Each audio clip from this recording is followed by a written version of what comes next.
Okay, so today I'm going to do some molds with resin, and I'm going to try to do the flower petal effect, which I've not had a whole lot of luck with. And I'm using Counterculture DIY resin, and when you use that, you use totally equal parts A to B. And the key with this type of procedure is just to make sure that you have the right consistency of the resin. It's got to be at its kind of peak time where it's starting to set up. It's thicker and your paint does not sink as much. So this is a total learning experience for me. It's quite the rage, especially on Instagram, and a lot of people are trying it, and I'm one of them. I've taken the course that one of them offers, and so it's like it's kind of like the Sheila Bloom technique, except for in the resin world, it's kind of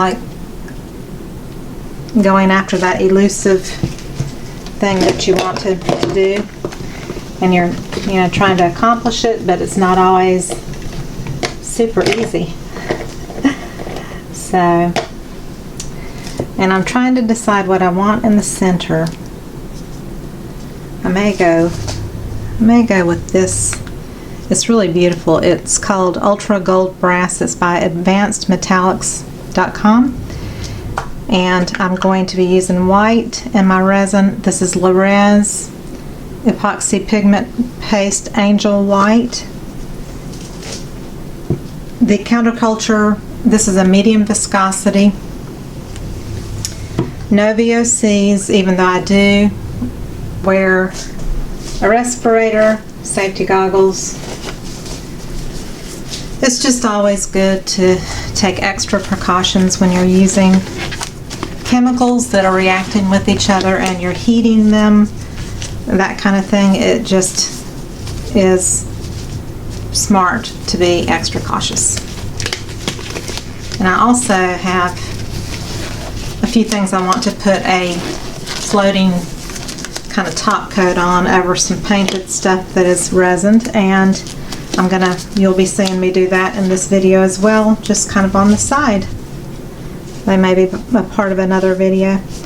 So again, one to one equal amounts of A and B. These are in my cups. I'm going to do about 16 ounces, which will be a full cup of these, or 16-ounce cups. And mix it about 3 or 4 minutes, and then change it to the other cup and mix it for another 1 or 2 minutes. I won't be talking during this because I'll have my respirator on, so you can just watch. Thank you so much.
So it's doing its thing on its own.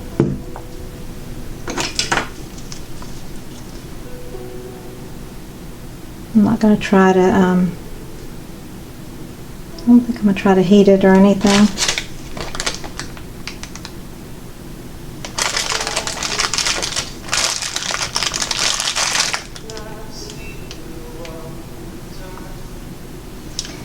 This is purely experimental. But I'm pleased with the way it's looking right now, and we'll see how it goes.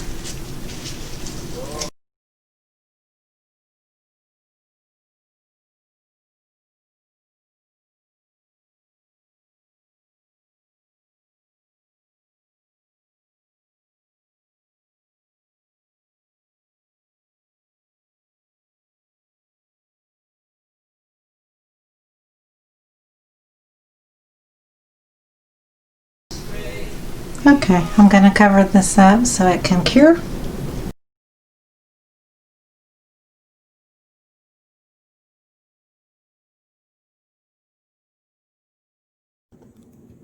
Okay, so this has been the most successful look I've gotten, and I've only done this a few times, so I'm praying that it will look good.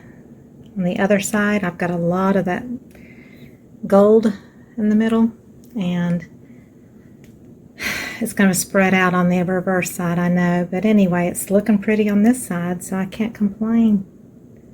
So we'll see how it goes. Look how dimensional that looks. Isn't that cool?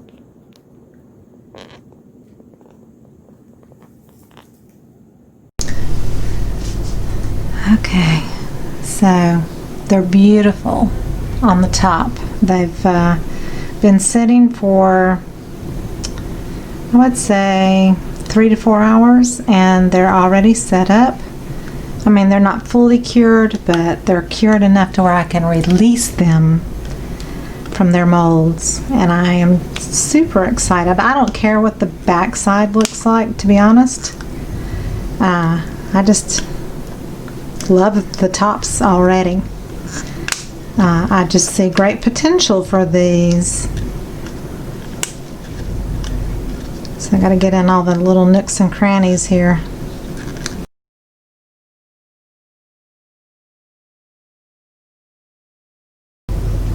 They're so delicate looking on this side. I know what to expect on the other side because I could kind of see through the mold. See how I have a 3 written? They hold 3 ounces. They could actually hold almost 4 ounces of resin, but I didn't fill them to the top. But I could see through the mold a little bit, so I kind of knew what to expect.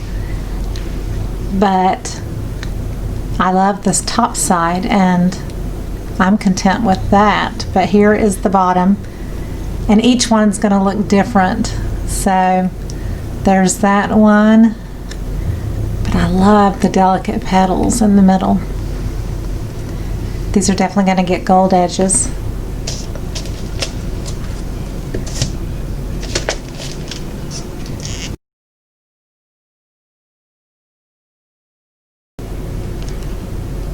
But look at that. Isn't that pretty? It's kind of transparent and you can see through the layers. It's so cool. I don't really see any shimmer in the white, but it might have made it a little bit more translucent. I'm not really sure. This one I think is one of the prettiest ones as far as the center goes on this side. It just looks so pretty. So there's the back side of that one. It's where the white gets heavy and it drops down, but the tops are just to die for. And here's the final one. These are about 5-inch coasters. They're really a good size. And like I said, I'll put the gold on the edge.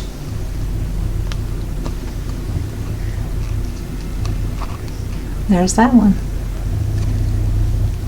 and they're see-through on the edges. I am so pleased with them.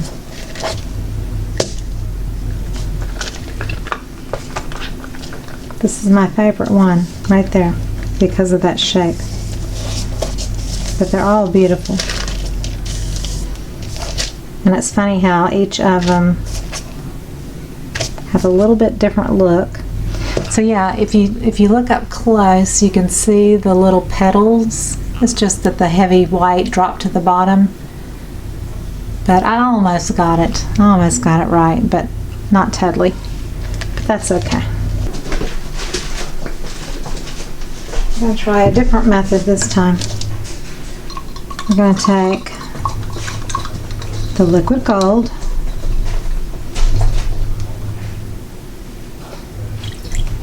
okay, so pour a little bit in there.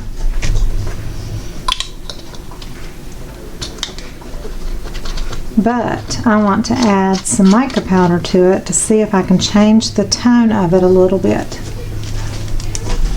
And this is where I don't know if it will work, but this mica powder is so beautiful. Epoxy resin pigment, made in China. It is fantabulous. So I'm going to add some, look at that sparkle. I'm going to add some to this and just see if it changes it or not.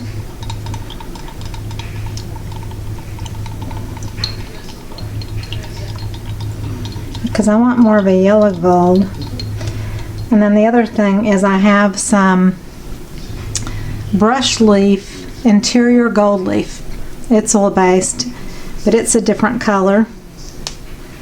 It's a little thicker, but it's a little warmer. So I'm going to pour some of that in there. So I'm just making a concoction here. And I want to put some more mica powder just for the heck of it, just to see if it changes it at all.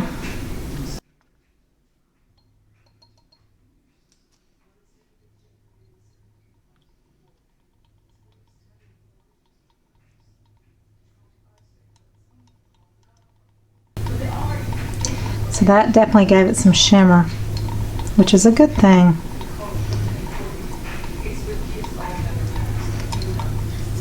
So this is oil based. So that has, it's more of a shimmery gold than it was compared to the other. I don't know if you can see that on here, but that definitely looks better. So let me close this beautiful pigment powder up. I want to tell you about this. It's in my Amazon recommendations link.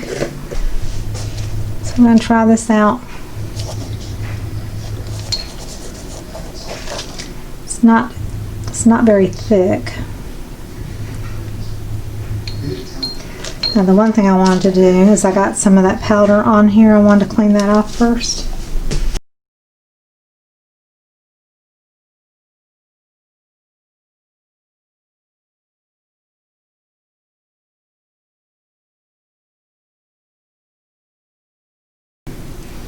This is a little bit more challenging because there's so many ins and outs and grooves.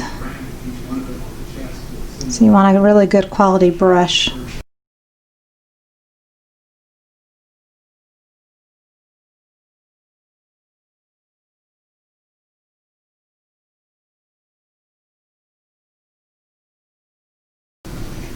You can even tap if you want to. That will save kind of on having brush strokes.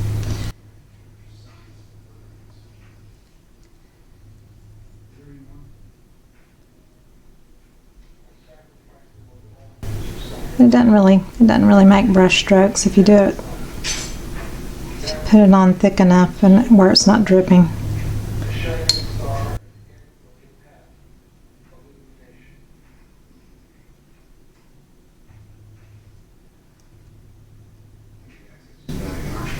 And it may take 2 coats, to be honest. May not, but just in case.